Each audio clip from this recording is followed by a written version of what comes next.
ne répond qu'à votre fantasme. C'est une déconstruction que vous me proposez. Attendez, si je ne peux pas terminer une réflexion... Je vous en prie, faites pas la victime. Je ne fais pas la victime, je constate que vous ne me laissez pas terminer. Allez-y, terminez votre raisonnement avec Ramadan, parce qu'il y a d'autres questions. Donc en l'occurrence, ce que je suis en train de dire, c'est que la France, d'abord, quand vous dites on vient, on pose les pieds sur la table, vous avez sérieusement un problème avec l'histoire de France, parce que tous ceux qui sont venus en France ne sont pas toujours venus de leur propre chef, on est aussi allé les chercher pour reconstruire la France. Ce n'est pas eux qui sont venus mettre les pieds sur la table, c'est souvent aussi un processus de migration qu'on leur a imposé. Premier élément. Deuxième élément, ils ne sont plus chez vous, ils sont chez eux. Et cette France, elle est multiculturelle. Non. Laissez-moi terminer. Elle est multiculturelle par la mémoire de ceux qui la font. C'est-à-dire que ceux qui ont un nom à consonance arabe, qui sont peut-être même athées, qui ne sont pas pratiquants, ils viennent avec une mémoire que vous ne pouvez pas leur nier, elle fait partie de la France. Et que leur religion, l'islam, fait partie de la France. Alors maintenant, toute la question est de savoir, parce que vos processus d'assimilation, pour moi, ils sont dangereux parce que vous avez envie d'effacer toute visibilité, et que ce que je vous propose, et que ce que je propose comme projet pour la France, ça n'est pas du tout le vôtre. Ça n'est pas du tout le vôtre. Ça n'est pas du tout cette idée que l'intégration, ce serait une étape vers l'assimilation et la disparition. C'est une chose très simple. Un citoyen, un individu, citoyen, femme ou homme, de quelque confession qu'il ou qu'elle soit, ou sans confession du tout, doit respecter les règles de la République qui s'imposent égalitairement à tous et à chacun. Ça, c'est le projet de la France. Et ça veut dire que ce projet-là, il est aujourd'hui l'attitude de la majorité de vos concitoyens français de confession musulmane. Vous êtes en totale contradiction avec ce que je disais précédemment d'un soutien au réveil identitaire et culturel des peuples arabo-musulmans quand cela se passe dans leur pays, et d'une critique absolument insupportable à entendre de ce même désir que peuvent avoir les Français de faire respecter leur culture et leur mode de vie. Or, vous instituez... Ils sont plus français ? Pardon ? Ils sont plus français. Zidane, il est français que quand il vous fait gagner au football. Mais ils sont français, naturellement qu'il est français. Ben voilà, pourquoi voulez-vous absolument attiser les haines et les séparatismes? C'est vous qui faites ça. Rioufol qui vient m'expliquer qu'il attise les haines. Je demande à ce que tout le monde... Mais éditorial après éditorial, vous attisez les haines et les fractures. Je demande à ce que les processus d'assimilation et d'intégration soient accélérés. C'est exactement l'inverse de ce que vous faites. Bien, alors, Mohamed Ali Hadraoui veut nous lire un petit extrait rapidement. Non, mais je crois qu'on est beaucoup à avoir des choses à dire ici, donc un minimum de respect entre nous, s'il vous plaît. Non, en fait, j'aimerais d'abord dire une idée. Fondamentalement, là, on est au cœur de la question qui est l'identité, mais avant l'identité, il y a la mémoire, peut-être. Donc, la mémoire, c'est d'abord et avant tout un sujet politique, avant même d'être philosophique. On sait aujourd'hui que selon que vous appelez une place dans une grande ville de tel nom, ça veut dire que vous reconnaissez un pan donné de l'histoire de France, par exemple, par rapport à un autre. Donc, c'est un projet qui est politique. Donc, le vivre ensemble, ça vient d'en haut. Historiquement, en France, c'est ça. Et c'est décidé, donc c'est l'État qui dit aujourd'hui, voilà, la France, c'est ça. On a été là, un tel est français, voilà ce que c'est qu'être français. Il ne faut pas tomber là où j'ai un peu de mal avec une partie de ce qui a été dit, c'est le fait qu'on veut idéaliser le passé ou dire que la France, voilà, on sait d'où elle vient, on sait où elle va. J'aimerais juste, par exemple, citer ce que disait un grand personnage de l'histoire de France, je pense que vous ne me contredirez pas. Après, je vais vous lire et je vous dirai après qui c'est. Moi, je suis un homme du Nord, un Lorrain, un Normand, un Rhénan. Il y a de tous ces sangs-là dans mon sang, mais rien qui vienne d'au-dessous de la Loire. Je n'ai jamais pu regarder un Toulousain comme un compatriote. Monsieur Maréchal Hubert Lyautey, grand personnage de l'histoire de France, mort en 1934. Donc, à partir de là, vouloir réifier l'histoire de France et dire on sait ce que c'est qu'être français, on sait ce qu'il faut demander à ceux qui arrivent pour prétendre à la qualité de français, je trouve que c'est très discutable. Aujourd'hui, on sait ce qu'est l'identité française. Fondamentalement, c'est l'identité républicaine. Et j'aimerais revenir à l'étude qu'on a faite, donc c'est qu'elle serve au moins à cela. Il n'y a rien, il n'y a pas la trace d'un exceptionnalisme musulman. J'espère que ce sera dit et entendu. Il y a des problèmes, certes. Il y a des questionnements, il y a une crise identitaire. Et fondamentalement, je fais partie des gens qui pensent que l'idée qu'il faut avoir à l'esprit aujourd'hui, c'est la suivante. Nous avons des individus qui font leur crise d'identité, au sein de groupes sociaux qui font leur crise d'identité, au milieu d'un pays qui fait sa crise d'identité, au sein d'un continent qui fait sa crise d'identité. Donc ça va se terminer mal, cette histoire-là. Oui. Non, mais alors, ça dépend de quelle justement, politique vous dites sur la suite, vous anticipez, fort de vos 25 ans d'expérience, Xavier Lemoine, qu'est-ce qui va arriver, notamment dans votre commune? Je voudrais revenir, je vais vous répondre. Oui. Monsieur Ramadan, tout à l'heure, a pointé le vide spirituel de l'Occident. Et il a parfaitement raison. Si, vous l'avez dit, il y a Ils s'en tenaient à la vide France. spirituel. Ils s'en tenaient à la France. C'est ça, Et ma je question si concernait vous voulez parler la du vide raison, spirituel. et en tout cas les causes J'ai de pas ce parlé du retour vide vers le spirituel, religieux. Oui. Il y a une quête spirituelle. Vous avez, C'est pas pareil. nos lois et notre culture restent à savoir si fondamentalement elles sont compatibles avec ce que j'appelle les ressorts fondamentaux de l'islam.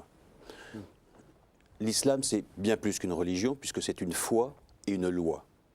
Après les modalités historiques que cela prend, selon que vous êtes minoritaire ou de plus en plus majoritaire, on voit que les demandes vont croissantes. Alors, quelles sont, Et qu'à un moment non, mais je donné, préfère sur être trois- concret, sur trois- excusez-moi non, mais Xavier je vais Lemoine. l'être. Quelles sont les Sur 3 manifestations points. de cette Sur 3 incompatibilité au quotidien dans votre commune 3 points. Voilà, pour que La notion nos de laïcité. téléspectateurs La comprennent. notion de laïcité est une notion inconnue en islam. Je ne dis pas que le laïcisme sous lequel nous vivons est le bon exemple de la Ça, laïcité. je ne connais pas de Non, religion mais qui voilà. connaissent le concept de laïcité quand on est à Premier l'intérieur point. de la religion. Deuxième C'est point, compliqué. Oui. la question de l'égalité homme-femme est une vraie question. Et celui de la liberté de conscience en est un troisième. Et sur ces 3 points fondamentaux, qui me semble-t-il constituent les piliers de notre culture, de notre civilisation et du régime républicain, il y a de vraies discussions de fond à avoir vis-à-vis de personnes qui ont d'autres visions. D'accord. Je fais un constat, je ne porte pas de jugement. Ah, non, mais ça, c'est à la un moment théorie. donné, Non, je mais ne suis pas sûr que les dans deux votre commune, puissent se puisque vous marier. prenez votre Oui. commune en exemple depuis le début de Oui. cette émission, quelles sont les manifestations de l'incompatibilité dont vous parlez? La compatibilité, elle va. Alors tout à l'heure, vous parliez d'agression ou de difficultés conflictuelles. Dissonance. C'est pire que ça, puisque je dirais, on n'en est pas au conflit, on en est à la partition.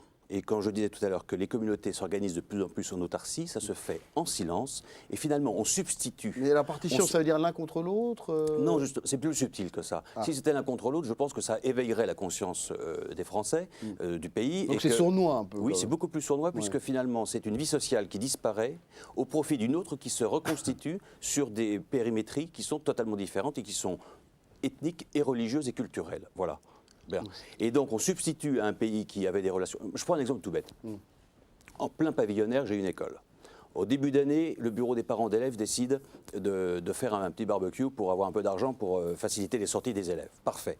350 élèves, donc ça fait quand même une grosse école. Au bout d'une semaine où la publicité pour ce barbecue était faite, sans inscription. En gros, 30 à 40 familles. Inquiétude de la directrice. Mais toute la semaine, elle avait eu des coups de téléphone. Est-ce que c'est halal? Est-ce que c'est halal? Est-ce que c'est halal? Non, c'est un barbecue républicain. Enfin, c'est école publique. Et puis, la directrice prend sur elle de dire ce sera halal. 300 inscriptions. Donc, si c'est dans nos règles, on participe. Si c'est pas dans nos règles, on ne participe pas. Et c'est comme ça que progressivement se Alors, substitue. Quelle a été votre réaction? Qu'est-ce que vous êtes dit à ce Moi, moment-là? je trouve regrettable, effectivement, qu'une directrice d'une école publique ait pris sur elle de prendre cette décision. Il y avait effectivement à tirer des conséquences de ce qui s'était passé, à peut-être étudier et à voir avec les parents comment on pouvait essayer de faire sens dans une école au profit d'un projet pédagogique. Mais si c'est la participation au projet pédagogique, c'est est-ce que ça respecte... Et là, on est dans la confusion totale. D'accord. Mais c'est pas Parce dans que une- c'était une école publique. Et... il me semble. Oui. Enfin, voilà, est-ce qu'on est encore en République et en laïcité? Voilà, des exemples concrets qui font que finalement un ordre, une organisation se substitue à une autre. C'est beaucoup plus subtil, c'est silencieux, mais c'est beaucoup plus efficace. Mohamed Ali Là, ça Abaoui. voudrait dire qu'il y a un projet centralisé quelque part d'islamisation subreptice. Je ne suis pas sur la théorie du complot. Non, mais, parlez-moi ça parce que non, mais alors, très bien. Ce n'est pas- monsieur le maire, très bien. Restons-en au constat. Mais c'est- est-ce qu'on peut aller dans... Nous est-ce sommes que- ici, pour nous sommes poursuivre ici. juste la pensée, est-ce Très bien. qu'il faudrait une loi, par exemple, parce qu'a priori, le fait que la directrice ait accepté qu'il y ait de la nourriture halal, elle n'était pas en contradiction avec une loi, un texte républicain? Ou est-ce que c'était en contradiction avec un texte républicain? Les cantines sont non halal et voilà. Non, mais c'est est-ce par la qu'il loi. y avait une contradiction C'est la loi qui dit ça légale, un décret, un texte qui La interdisait conception cela? que l'on a en France de la laïcité. Donc c'est une conception. fait que Est-ce qu'il c'est faudrait ainsi, alors à ce voilà. moment-là, puisque Mais tout le monde la- est censé donc- respecter les règles, Donc on va rediscuter de la laïcité et c'est là que le débat devient intéressant et Oui. c'est là qu'on a des vraies questions Non. de fond. On Non, a des non, vraies non. questions de fond. Non, non, Et si je sur peux juste lesquelles me permettre, je ne souhaite excusez-moi, mais absolument j'aimerais- pas me défiler, mais non. voilà. Vous savez, allons-y. vous avez dit une chose. Vous avez dit l'islam a un problème avec la laïcité, l'islam a un problème avec l'égalité homme-femme, et puis le oui. troisième élément, Liberté de c'était conscience. la liberté de conscience. Alors moi, j'aimerais vous dire, parce que M. Rioufol a fait exactement la même chose, l'islam a un problème. Ça ne veut rien dire. Dans l'islam, il y a plusieurs courants, il y a des courants majoritaires. Je vais vous dire une chose. Écoutez-moi bien, écoutez-moi juste bien. J'ai aucun problème avec la laïcité française. Je demande au contraire à ce que l'État français l'applique.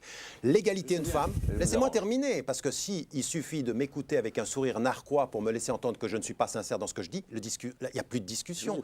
D'accord? Donc la discussion, le rapport homme-femme, l'accès à l'emploi, l'accès à l'éducation, même salaire pour même compétences pour les femmes, je suis pour et je me bats pour ça. Troisième élément, depuis 25 ans, le fait de pouvoir changer de religion, je dis que rien ne s'oppose en islam à ça. C'est clair, donc j'ai aucun problème avec les 3 thèses que vous avez mis en évidence.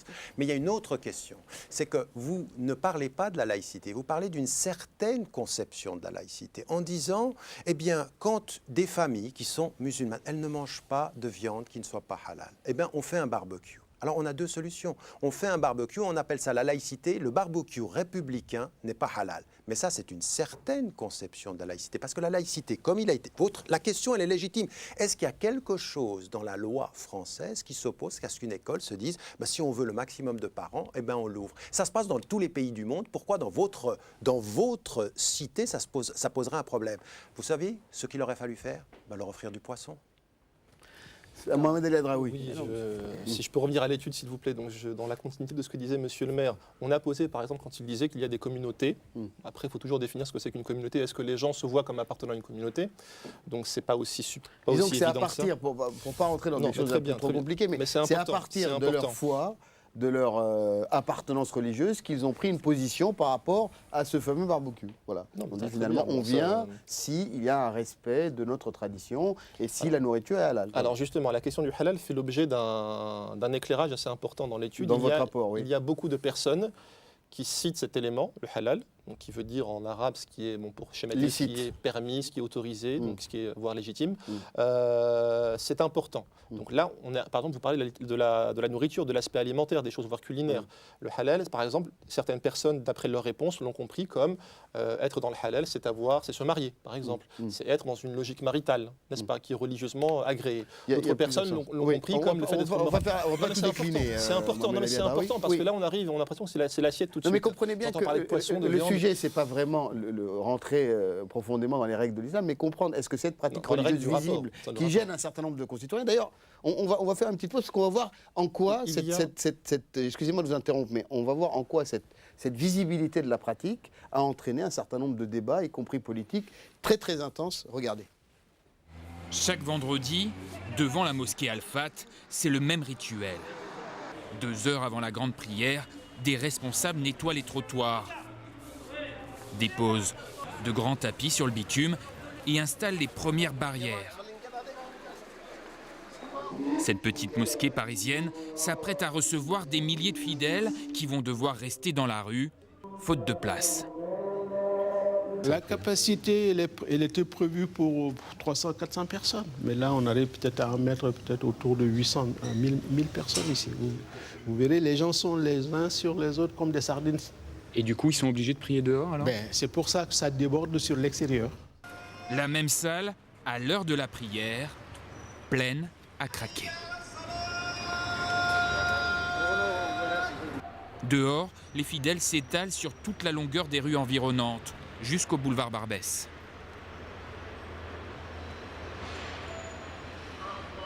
Aux extrémités, des agents de la circulation sécurisent l'endroit, empêchant les automobilistes de passer. La préfecture de Paris applique, dit-elle, un régime de tolérance provisoire. C'est pas légal. Ça, c'est tolère. On tolère, c'est vrai. Parce que faire de tout ce monde qui voudrait tout simplement pratiquer leur culte? Cette situation qui ne satisfait personne n'est pas nouvelle. Elle dure depuis 10 ans. Mais dans le quartier, du haut de leurs fenêtres, les voisins se disent habitués. On est dérangé 1 heure par semaine. Au pire, si je veux bouger ma moto, pendant 1 heure par semaine, je ne peux pas le faire. Après tout, il y a bien des processions d'autres religions en France. Voilà, Mohamed El Hadraoui, on est au cœur du problème. C'est visibilité. Est-ce que je peux parler de la mosquée Al-Fat? Oui, bien sûr. Alors, il faut quand même tordre le cou à quand même une rumeur qui serait qu'il y a une volonté directe, admise, de vouloir à ce moment-là de la semaine prier pour déranger les gens. Ouais. On sait quand même que le commissaire qui est responsable de cette partie de Paris a dit qu'il autorisait les personnes à venir prier le vendredi 2 heures au milieu de la journée. Ce que je voudrais comprendre, parce qu'on va bientôt arriver à la fin de l'émission, c'est voilà un exemple. Un autre exemple cité par Xavier Lemoine, on veut des barbecues halal, et ça crée des tensions au sein de la société. Comment on règle ça? Est-ce que ça va aller en s'accentuant ou non? Réponse en 3 mots. Loi de 1905. La loi de 1905 prévoit, lorsque le besoin légitime en est émis, de construire des lieux de culte. Je ne me trompe pas. Donc, à Montfermeil, par exemple, c'est ce que vous avez fait. Donc, des projets de plusieurs mosquées. Donc, voilà. Donc, il est intéressant après de voir, parce qu'il y a la laïcité et il y a le discours sur la laïcité. C'est ça qu'il faut comprendre.